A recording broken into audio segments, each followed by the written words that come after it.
கர்த்தருக்கு ஸ்தோத்திரம். கர்த்தருடைய நாமம் மகிமைப்படுவதாக. கர்த்தர் தாமே உங்களை ஆசீர்வதிப்பாராக. ஆமென். ஹல்லேலூயா. சிங்க குட்டிகள் தாழ்ச்சி அடைந்து பட்டினியே இருந்தாலும் கர்த்தரை தேடுகிறவர்களுக்கோ ஒரு நன்மையும் குறைவுபடாது என்று சொல்லி வேத வசனத்தை நம்ம என்ன பண்றோம், இந்த நாள்ல கூட வாசிக்கிறோம். ஆமென். ஹல்லேலூயா. தியானிக்க போகிறோம். ஆமென். ஹல்லேலூயா. அப்ப கர்த்தரை தேட வேண்டும் என்றால் கர்த்தருக்கு ஸ்தோத்திரம். நாம் தேடுகிறோமா? ஒவ்வொரு நாளும் அதிகாலையில என்னை தேடுகிறவன் என்னை கண்டடைவான் என்று கர்த்தர் சொல்லி இருக்கிறார். அதிகாலையில தேடுகிறோமா? வாரத்தின் முதல் நாள் மகதலேனா மரியாள் காலையில அதிகாலையில இருட்டோட ஓடினார்களே. அல்லேலூயா. கர்த்தருக்கு ஸ்தோத்திரம். நமக்கு குறிக்கப்பட்டிருக்கிற தேவ சபைக்கு அதிகாலையில நேரம், என்ன சபைக்கு நமக்கு நேரம் உண்டோ அந்த நேரத்துக்கு நம்ம சரியான நேரத்துக்கு நம்ம கர்த்தரை தேடி ஓடுறோமா? கர்த்தருக்கு ஸ்தோத்திரம். அதே போல மாதத்தின் முதலாம் நாள் கர்த்தரை தேட வேண்டிய நாள். ஒரு மாதம் முழுவதும் கண்ணின் மணி போல் நம்மை அவர் பாதுகாத்து அவருடைய கரத்துல வைத்து சுமந்து நம்மளை எல்லா தீங்குக்கும் தப்பு வைத்து அவருடைய கூடார மறைவுல வைத்து பாதுகாத்தாரே. அவருக்கு நன்றி சொல்லும் வண்ணமாக தேவன் சபையை ஏற்படுத்தி, சபையின் போதகரை ஏற்படுத்தி, ஆராதனை ஒழுங்குகளை ஏற்படுத்தி மாதத்தின் முதலாம் நாளில் தேவனுக்கு நன்றி சொல்லி கர்த்தருக்கு நம்ம கர்த்தரிடத்துல போகிறோமா?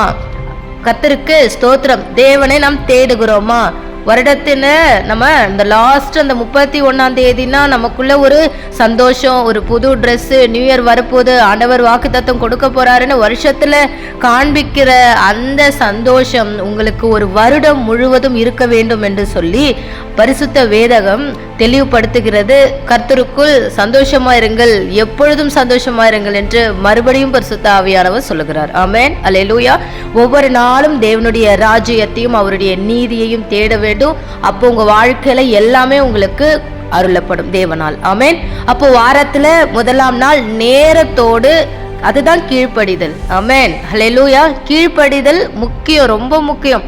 அப்போ தேவன் நமக்கு ஏற்படுத்தி இருக்கிற அந்த சபைக்கு நேர பிரகாரமாக போதகர் நியமித்து இருக்கிற, தேவனால் நியமித்து இருக்கிற அந்த நேரப்படி கரெக்டா என்ன பண்ணணும்? வாரத்துல முதலாம் நாள் போய் கர்த்தரை நம்ம தேடும் பொழுது நம்ம வாழ்க்கையில ஒரு நன்மையும் குறைவுபடாது. ஒவ்வொரு நாளும் தேடும் பொழுது ஒரு நன்மை குறைவுபடாது.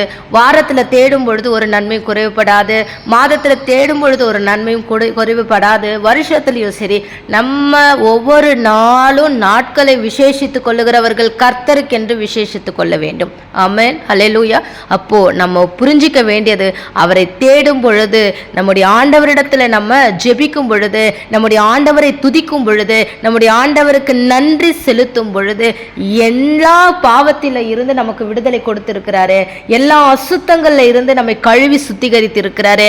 எல்லா தீமையான காரியத்தில இருந்து நம்மை விடுதலை கொடுத்திருக்கிறாரு. கட்டுகளை அறுத்திருக்கிறாரு. நல்ல ஆண்டவர் நமக்கு செழிப்பையோ சுகத்தையோ பலத்தையோ ஆரோக்கியத்தையும் தன்னையே அவர் கொடுத்திருக்கிறாரு. ஒவ்வொரு நாளும் நாம் நன்றி சொல்லுவோம்.